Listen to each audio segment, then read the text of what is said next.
तो नमस्कार दर्शक बंधु मु राजेश आपन को स्वागत करुच्ची मोर आज आ गोटे नूतन वीडियो रे। तो आज वीडियोटी की जमीती कि सुभद्रा योजना विषय रे।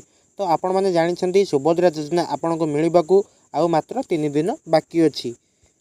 तो जदि आपण मैंने सुभद्रा योजना आवेदन करिसेंती किंतु टंका आसीनी किंबा तृतीय पर्याय टंका आसीबो कि नाही यही सब प्रश्न अनेक हिताधिकारी मन में एवं द्वंद्व सृष्टि कर। आउ जदि आपण मैंने भी जानवा चाहूँगी तो तेबे आसतु संपूर्ण अपडेट कौन अच्छी जाणीनवा।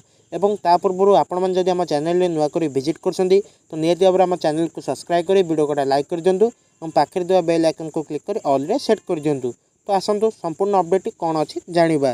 तो राज्य सरकार समस्त वर्गर विकास निमंते निरंतर प्रयास करुछंती। तो यही क्रम राज्यर विभिन्न योजना लागू करिसेंती। सरकार द्वारा लागू होइतिबा विकासमुखी योजना मध्यरु सुभद्रा योजना हेउची गोटे। तो यही स्कीम रे महिला को 5 वर्ष 50,000 टंका देबाकू जेमेति कि सरकार प्रतिश्रुति देइछंती। तो सुभद्रा योजना रे वर्तमान सुधा प्रथम किस्तिर द्वितीय पर्याय टंका प्रदान करिसेंती सरकार। महिला माननकु 5,000 टंका हाथ खर्च मिलुची आउ बाकी टंका किस्ती अनुसार प्रदान कराजिवो। किंतु सबुठु बड़ कथा हेउची सबु महिला को एई टंका मिली नाही। तो सेप्टेम्बर 17 पूर्व अधिकांश महिला को सुभद्रा योजना रे आवेदन करथिले भी एपर्यंत सेमाननको खाता को पैसाटी आसीनी। तो कहीं टंका आसीनी से नहीं सेमानक मन में जेमिति कि द्वंद्व लगी रही। बारंबार बैंक को जाकि ई-केवाईसी एवं आधार कार्ड लिंक करथिले भी सेमानक पाखकु 5,000 टंका मिली पारिनी। तो आपन को जदि टंका मिली नाही तेबे हिताधिकारी किपरि जानिबे जे सेमानक आवेदन स्टेटस बाबद रे। तो एथिपई सरकार वेबसाइट सुभद्रा पोर्टाल को परिदर्शन करने को पड़ो। तो पोर्टाल खोलिबा परे आपन को डाहाण पार्श्व कर्नर रे आवेदन स्थिति उपरे क्लिक करंतु। तापरे आपण सामने रे एक बॉक्स खोलिबो जेउथरे आपन को निजर आधार नंबर दाखल करने को पड़ो।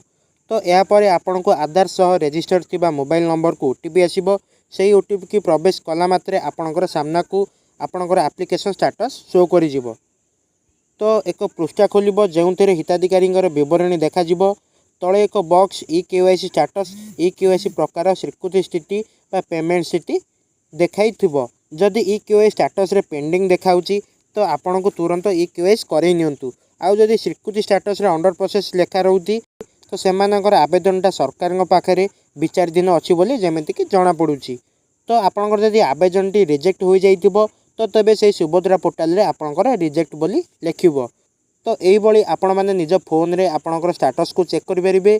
जदि आपण मैंने जानि पारना जेमिति कि ऑलरेडी आम चैनल रे याकू नेकी वीडियोटी अपलोड हो सारी तो आपण मैंने चाहिए ताकू देखिपारे। आउ मोबाइल रे सुभद्रा पोर्टाल खोली हिताधिकारी निजर आवेदन स्टेटस को चेक करेंगे।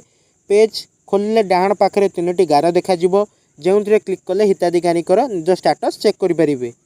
तो आपण मैंने आज अपडेट को जाने तो आपण जेमिति कि तो आपणकर जदि ई-केवाईसी स्थितिटा पेंडिंग देखाउची तो आपण मैंने तुरंत जाकि आपणकर जनसेवा केन्द्र हो बा मो सेवा केन्द्र रे आपण मैंने नियत भाव में आपणकर ई-केवाईसी को करई नियंतु।